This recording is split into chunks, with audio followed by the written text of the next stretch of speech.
Disebut-sebut jumpa anak angkat, sosok pacar anak mantan pejabat pajak terbongkar. Agnes Gracia Haryanto alias Agnes diduga menjadi pemicu Mario Dandi Satrio melakukan dugaan penganiayaan kepada David, anak anggota GP Ansor. Kabarnya, ia mengaku dilecehkan oleh David sehingga memicu amarah Dandi. Seiring dengan kasus Dandi diduga aniaya David, sifat asli Agnes diungkapkan. Ia diduga menjadi penyebab Mario Dandi Satrio melakukan dugaan penganiayaan kepada David. Disinyalir, Agnes mengaku mendapatkan perlakuan tak menyenangkan oleh David, mengadu ke sang kekasih dan tersulut emosi. Seiring dengan kasus tersebut, salah satu akun Twitter membongkar sifat asli Agnes. Akun itu mengasihani orang tua Agnes yang dinilai terlalu memanjakan, ternyata bukan orang tua kandung tetapi orang tua angkat. Kini, Agnes terlibat kasus penganiayaan David yang dilakukan oleh Dandi.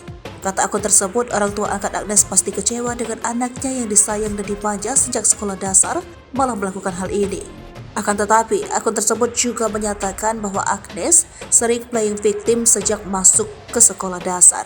Kemudian, akun fanpage Twitter yang @tanyakan RL membongkar latar belakang Agnes, dikatakannya tinggal di kawasan Curamango. Orang tua angkat Agnes disebut-sebut sebagai pengusaha, sedangkan kakak perempuannya berkuliah di Universitas Gadjah Mada jurusan hukum. Kemudian anonim itu menyatakan kakak Agnes sakit jantung melihat Agnes terlibat kasus dugaan penganiayaan David yang dilakukan Dandi. Anonim itu merasakan kasihan kepada keluarga Agnes.